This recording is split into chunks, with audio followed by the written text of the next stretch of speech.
રાજ્ય સરકાર પાસે વારંવાર માંગણી છતાં હોસ્પિટલ પાસે દવાઓ નહીં મળતા જમનાબાઈ હોસ્પિટલમાં છેલ્લા 2 મહિનાથી થાઇરોઇડ જેવી બીમારીની દવા નહીં મળતા દર્દીઓ મુશ્કેલીમાં મુકાયા છે। શહેરની જમનાબાઈ હોસ્પિટલમાં થાઇરોઇડ સહિત 40 પ્રકારની દવાઓની અછત સર્જાઈ છે, જેના પગલે દર્દીઓની હાલાકી વધી છે। શહેરમાં આરોગ્યની સ્થિતિ સુધારવા માટે રાજ્ય સરકાર દ્વારા અનેક પ્રયત્નો કરવામાં આવી રહ્યા છે।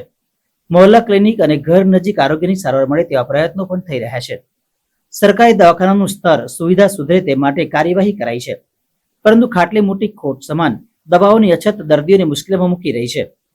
તાજેતરમાં સયાજી હોસ્પિટલમાં દવાઓની અછતને પગલે હોબાળો મચ્યો હતો, ત્યારબાદ હવે ફરી એક વખત જમનાબાઈ હોસ્પિટલમાં થાઇરોઇડની દવા ન હોવાથી દર્દીઓ મુશ્કેલી વેઠી રહ્યા હોવાનું જાણવા મળ્યું છે। આ અંગે તપાસ કરતા તંત્ર પાસેથી ચોંકાવનારી વિગતો જાણવા મળી હતી।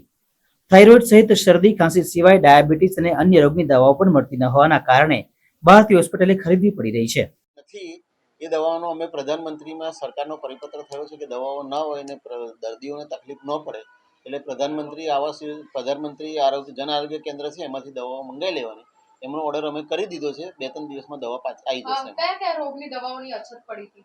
15 જેટલા રોગ આપ કહી રહ્યા છો, તો આ 15 જેટલી દવાઓ હા, આ 15 જેટલી દવાઓ કઈ એટલે ઇમરજન્સી દવાઓ તમે તાત્કાલિક મંગાવી લે છે ને પેશન્ટ દાખલ હોય તમે એમાં આરકેએસમાં ખર્ચો કરીને આરકેએસમાંથી સરકારનું ભંડોળ હોય છે અમારી પાસે, એ આરકેએસમાંથી અમે દવાઓ તાત્કાલિક મંગાવી લઈએ છીએ। પણ આજે 15 થી 20 દવાઓનો ઓર્ડર કરવો પડ્યો છે, એ સમય લાગશે ને। એ દવાઓ મોટે ભાગે અમે બીજા પીએસસીમાંથી મંગાવી લીધી છે, એ દવાઓ આવી ગઈ છે।